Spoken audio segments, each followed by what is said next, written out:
नमस्ते दोस्तों। आज हम बात करेंगे depersonalisation and derealisation disorder. ये जो सारी इंफॉर्मेशन है ये trusted sources, trusted medical websites और बुक से ही मैं आपको दे रहा हूँ। तो ये जो डीपर्सनलाइजेशन है और डी रियलाइजेशन है ये क्या है और इसे कैसे ठीक कर सकते हैं, ठीक होता है कि नहीं, ये डिसऑर्डर है या क्या है, ये हम समझेंगे। अभी जो डीपर्सनलाइजेशन और डी रियलाइजेशन का मतलब समझते हैं।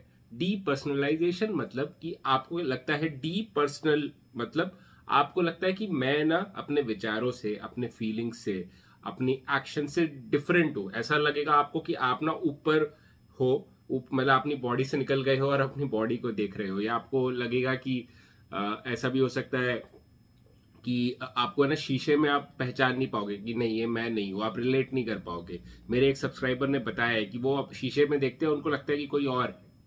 तो डीपर्सनलाइजेशन में ये होता है कि आप अपनी जो पर्सनल खुद से आप अलग आपको फील होता है, ठीक है, कि आप नहीं हो। और डी रियलाइजेशन मतलब आपको लगता है कि जो सराउंडिंग है आपका, जो बाहर आप देख रहे हो ना, वो रियल नहीं है। डी रियलाइजेशन आपको लगता है कि ये जो एनवायरमेंट है ये सही नहीं है, कुछ और अलग है, ठीक है। फॉर एग्जाम्पल एक मेरी सब्सक्राइबर ही है, उन्होंने मुझे बताया था कि उनको क्या लगता था कि ये ना सब कुछ है ना कम लाइट में दिखता था। उनको ऐसा लगता था कि जो पूरी सराउंडिंग है ना वो उसमें थोड़ा अंधेरा है, मतलब कितनी भी सुबह हो, कितना भी सनलाइट हो, उनको अंधेरा टाइप्स लगता था। या उनको लगता था कि कलर्स चेंज हो गए, या उनको लगता कि शेप बड़ी हो गई। मतलब उनको ना सब कुछ अलग लगता था, उनको लगता कि ये रियल नहीं है बाहर। तो डी रियलाइजेशन, तो डी पर्सनलाइजेशन और डी रियलाइजेशन। अब ये जो क्यों होता है, ठीक है, इसको कैसे ठीक करें। अब क्यों होता है ये, पहला तो होता है कि आप कोई मेडिकेशन ले रहे हो ना, फॉर एग्जांपल जब आप एंटी डिप्रेसेंट्स लेते हो या एसएसआरआई लेते हो, तो कभी कभी वो ना नमनेस वाली फीलिंग कि नम्ब हो जाता है, तो आपको लगता है कि मैं नहीं हूं, वो फीलिंग होती है। वो दवाइयों से हो सकती है। ये जो हमारी दवाइयां है डिप्रेशन की, एंग्जाइटी की, ओसीडी की, वो हमारे माइंड को चेंज करती है काफी हद तक। बट वो देखो थोड़ा साइड इफेक्ट होता है। बट मैं ये नहीं बोल रहा कि दवाई मत लो। एक मेडिसिन से रिलेटेड जो भी आप डिसीजन लोगे ना, वो आपके डॉक्टर से पूछ के ही आपको लेना चाहिए, ठीक है। दवाइयों के साइड इफेक्ट्स है पर दवाइयों का फायदा भी है। अब हमारी सोसाइटी ने सबने मिलकर ये दवाइयां बनाई है जो डूबते को तिनके का सहारा है। कई सारे ओसीडी पेशेंट्स बेड रेस्ट पे चले आते हैं, ठीक है। तो अगर वो दवाई आपको बेड रेस्ट से हटा के आपको थोड़ा फंक्शनल बना रही है, जब तक आपको परमानेंट सोल्यूशन नहीं मिल रहा है तब तक दवाइयां आपको एक सहारा दे रही है ना, लाठी का। ये जो दवाइयां हैं वो आपको परमानेंटली क्योर नहीं करेगी। अब दवाइयां छोड़ दोगे तो वापस आपको ये विचार, ये डीपर्सनलाइजेशन, ये सब ये सारे जो भी इश्यूज है ओसीडी के, एंग्जाइटी के, वो आ जाएंगे, ठीक है। विचार बढ़ जाएंगे, एंग्जाइटी की फीलिंग बढ़ जाएगी। पर जब तक आप ये दवाई खा रहे हो आप बेटर रहते हो, आप फंक्शन कर पाते हो। जैसे कि मैंने भी दवाई खा के, ठीक है, अपने ऑफिस वगैरह का मैं अच्छी तरह से काम कर पा रहा था। अगर मैं दवाई नहीं खाता, जब मैंने अपने आप को खुद से थेरेपी वगैरह देके ठीक नहीं किया, खुद समझ के चीज़ों को नहीं ठीक किया जब तक, तब तक वही मेरी लाठी थी, दवाइयाँ ही मेरी लाठी थी। But the thing is that कि दवाइयों की वजह से ये नमनेस और ये वाली फीलिंग, डीपर्सनलाइजेशन और डी रियलाइजेशन, ये साइड इफेक्ट्स हो सकता है। तो ऐसा हो रहा है तो आप अपने डॉक्टर के पास जाइए और अपनी दवाई या तो चेंज करवाइए, या तो आपकी जो डोसेज है वो ऊपर नीचे करे, वो पर अपने डॉक्टर से बात करिए। तो अगर आपको दवाई खा के ये चीजें हो रही है तो ये बहुत ही सबसे पहला मैंने इसके लिए ये बताया कि दवाई की वजह से हो रहा है तो ये हमारे कंट्रोल में है, इसको कंट्रोल करो, ठीक है। डॉक्टर के पास जाओ, अपनी दवाई चेंज करो।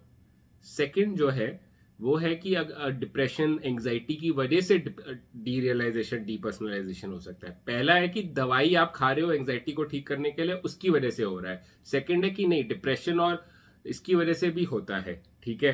कभी कभी आपका अगर ज्यादा ही बैड लक है तो आपको डिप्रेशन से तो हो ही रहा है, आपने एंटी डिप्रेसेंट्स खाए तो उससे बढ़ गया, वो भी हो सकता है। But the thing is that आपको जो ये डिप्रेशन है और एंग्जाइटी है, डिप्रेशन की वजह से तो क्या होता है कि आदमी बहुत ही कटा कटा फील करता है, तो डी रियलाइजेशन होता है और अपने से भी कटा कटा फील करता है। तो अगर आपको डिप्रेशन, एंग्जाइटी, ओसीडी होने के बाद ये सब हुआ है, ठीक है, तो आपको एक तो वो आपको इस पे काम करना है। मतलब ये आपका डीपर्सनलाइजेशन और डी रियलाइजेशन एक आपके वो है, क्या बोलते हैं, साइड इफेक्ट है आपका। तो आपको साइड इफेक्ट को ठीक करने के लिए मेन जो चीज है, मेन जो जड़ है, उस पे काम करना होगा। तो मेन जड़ क्या है? डिप्रेशन और एंजाइटी। उस पे आप काम करिए, आपके डीपर्सनलाइजेशन और derealisation, DP and DR भी ठीक हो जाएंगे। ठीक है।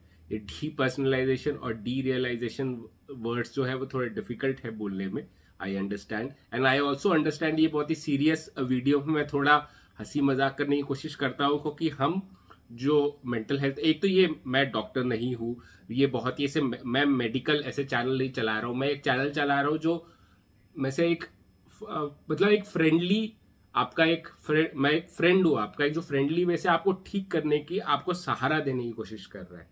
तो मैं घबराओ मत, ये सब चीजें बड़ी बड़ी है, DP, DR, depersonalisation, derealisation, मुझे तो बोलने में मुश्किल हो रही है, but the thing is that उसको समझोगे ना, नॉलेज इज पावर। समझोगे तो ठीक करोगे। की फाइटिंग भाई, नहीं होगा कुछ भी नहीं होगा, तुम ठीक होगे। ठीक है, ट्रस्ट मी। तो ये, तो तुम जड़ को ठीक करो, ये जो चीज है साइड इफेक्ट, ये भी ठीक हो जाएगा। अब तीसरा है कि तुमको ना एंग्जाइटी है ना डिप्रेशन है, और तुमको डीपर्सनलाइजेशन और डी रियलाइजेशन हो गया है। ये तो जितना मैंने भी पढ़ा है, जितने मैं समझा हूं, ऐसा बहुत ही मुश्किल होता है, ऐसा नहीं होगा, बहुत ही कम चांसेस है, और ऐसा होता है। ठीक है। तो इसकी फिर तो तुमको ऐसे दवाइयां है इसकी, तो वो दवाइयां तुम्हें खाना होगा। एसएसआरआई भी देते हैं इस पे, जितना मैं समझ पा रहा हूँ। तो एसएसआरआई वगैरह आप खाइए, ये दवाई आपको लेनी पड़ेगी। एंड इसके लिए जो थेरेपीज होती है ना, वो एक्सेप्टेंस एंड कमिटमेंट थेरेपी और ईआरपी थेरेपी। ईआरपी तो जैसे एंग्जाइटी वगैरह कम करने के लिए, पर acceptance and commitment therapy and cognitive behavioural therapy, उसमें ईआरपी भी आएगी। तो ये जो तीनों चीज है कि सीबीटी की डिस्प्यूटिंग एक्ट थेरेपी और ईआरपी आपके जो डिप्रेशन एंग्जाइटी को कम करेगी, तो ये सेकंड और फर्स्ट पॉइंट में काम करेगी। थर्ड पॉइंट में भी जितना मैं समझा हूं, ये उसमें भी काम करेगी, जब आपको डीपी और डीआर बिना ओसीडी और एंग्जाइटी के हो गया। बट आई एम श्योर जो ये वीडियोस देख रहे हैं और जो मेरे भी सब्सक्राइबर्स है, वो 99.999999% ठीक है, उनको ओसीडी एंग्जाइटी है, और उसकी वजह से उनको डीपी डीआर हो रहा है, या तो उसकी दवाइयों की वजह से हो रहा है, या तो उस उन मतलब डिसऑर्डर्स की वजह से ही हो रहा है। तो आपने इस पे काम कीजिए। डीपी एंड डीआर से देखो, ये डीपी एंड जो डीआर है वो ना एक न्यूरोसिस है। मतलब आपको पता है कि आपके साथ कुछ अलग हो रहा है। अगर आपको लग रहा है कि ये मिरर में मैं नहीं हूं, तो आप मान नहीं रहे ना कि मैं मिरर में नहीं हूं। आप क्या मुझे कमेंट सेक्शन में बोल रहे हो कि सर मुझे मिरर में लग नहीं रहा कि मैं मिरर में हूं, मतलब ये कुछ गलत है। तो आपको पता है कि आपके साथ कुछ गलत हो रहा है। आपको ये नहीं है कि अच्छा मैं मिरर में नहीं हूं, ये तो मेरा दोस्त है, और आप मिरर की जो परछाई है उसके साथ जाके आप भंगड़ा कर रहे हो। ऐसा नहीं है ना। आपको पता है कि भाई मिरर में जो है वो बंदा, वो मैं नहीं हूं। मतलब सॉरी, जो मिरर में जो बंदा है वो मैं ही हूं, पर जो मेरा सोचना कि ये मिरर में जो बंदा है वो मैं नहीं हूं, ये गलत है। अब देखो, मैं तुमको बताता हूँ कि एक्ट थेरेपी या मतलब कैसे करना है इस पे। अगर कोई विचार आ रहा है ना कि ये मैं नहीं हूं, या ये जो मेरी सराउंडिंग है वो गलत है, वो खराब है, ठीक है, तो ये समझो कि ये जो जो ये जो विचार ही तो है, इसको कॉग्निटिव डिफ्यूजन यूज करो कि ये सिर्फ विचार है, कि ये मेरी परछाई नहीं है, ये मेरा रिफ्लेक्शन नहीं है मिरर में, या ये जो रियलिटी है वो रियलिटी नहीं है, ये एक विचार ही तो है। तुम बैठे हो और विचार आ रहा है कि ये मिरर में मैं नहीं हूं। या पहले जब तुम आराम से, तुम्हें डीपीडीआर नहीं था, तो तुम्हें वो विचार नहीं आता था ना। तो फर्क क्या है डीपी और डीआर और पहले में, कि तुम्हें वो विचार आ रहा है, तो तुम विचार को ठीक करो, ना कि अरे यार मैं तो मिरर में नहीं दिख रहा हूं, मैं तो ये है। हम लोग ना जो जड़ है उस पर काम नहीं करते, हम उसके ऊपर जो पेड़ बन गया है ना, उसकी टहनियां काटते रहेंगे, उसके पत्ते काटते रहेंगे। सीधा सीधा जड़ काटो, सीधा ट्रंक काटो।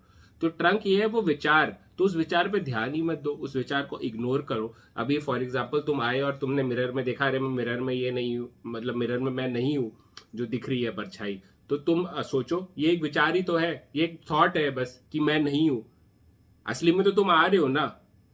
नहीं, अगर तुम भूत हो तो अलग बात है, पर तुम तो आ ही रहे हो ना मिरर में, ठीक है।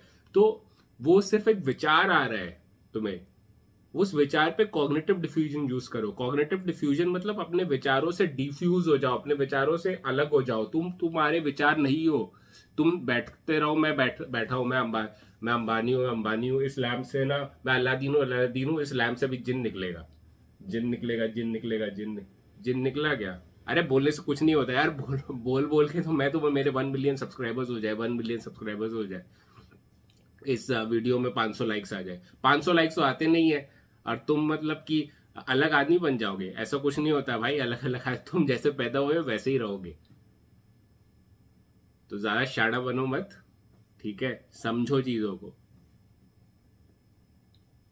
चीजों को समझो और ठीक हो जाएंगी यार। और मेरा, मुझे पता है मेरी शक्ल थोड़ी वैसी लग रही है क्योंकि मैं सुबह 6, 6:15 बजे ये वीडियो बना रहा हूँ, उठ के वो करके, क्योंकि बहुत सारे कमेंट्स आए हुए थे DPDR के। एक दो लोगों ने तो बहुत किया और मुझे भी बुरा लगा, 1 डेढ़ महीने से कर रहे हैं और मैं वीडियो नहीं बना पा रहा। तो आज मेरा संडे है, आज आज उठते ही बनाऊंगा वीडियो, तो उठते ही बनाया। और आई होप आपको इससे फायदा होगा, ठीक है? मेरे इस वीडियो से आपकी लाइफ में कुछ पॉजिटिव फायदा हो, बस मैं यही चाहता हूँ। धन्यवाद। और आप नॉलेज लिबरेट्स को अगर सपोर्ट करना चाहते हो, अगर नॉलेज लिबरेट्स ने आपकी लाइफ में कुछ पॉजिटिव किया है, तो आप मुझे पेटीएम पे सपोर्ट कर सकते हो। मेरा नंबर मैं फ्लैश किया है मैंने, और आप उस पर कर सकते हैं सपोर्ट, चाहे जितना भी आप करें। ये मैं चाहता हूँ कि फिनेंशियल अगर सपोर्ट मिले तो मैं ज़्यादा से ज़्यादा टाइम नॉलेज लिबरेट्स पे देख सकूँ और ज़्यादा से ज़्यादा टाइम आप लोगों की हेल्प कर सकूँ कि आप भी एक अच्छी लाइफ जी सके, ठीक है? ड्रीम्स अचीव करो यार। हम कहाँ इसे फंसे हुए हैं डीपर्सनलाइजेशन, डी रियलाइजेशन, ओसीडी फोसीडी में। निकलो उससे बाहर, ठीक है? कैसे निकलोगे? हिम्मत से, ताकत से, पेशेंस से। Courage and patience, discipline, courage and patience, DCP, ये याद रखना, ठीक है? तो धन्यवाद। कीप फाइटिंग, ठीक हो जाओगे तुम यार, विश्वास रखो मेरे पे।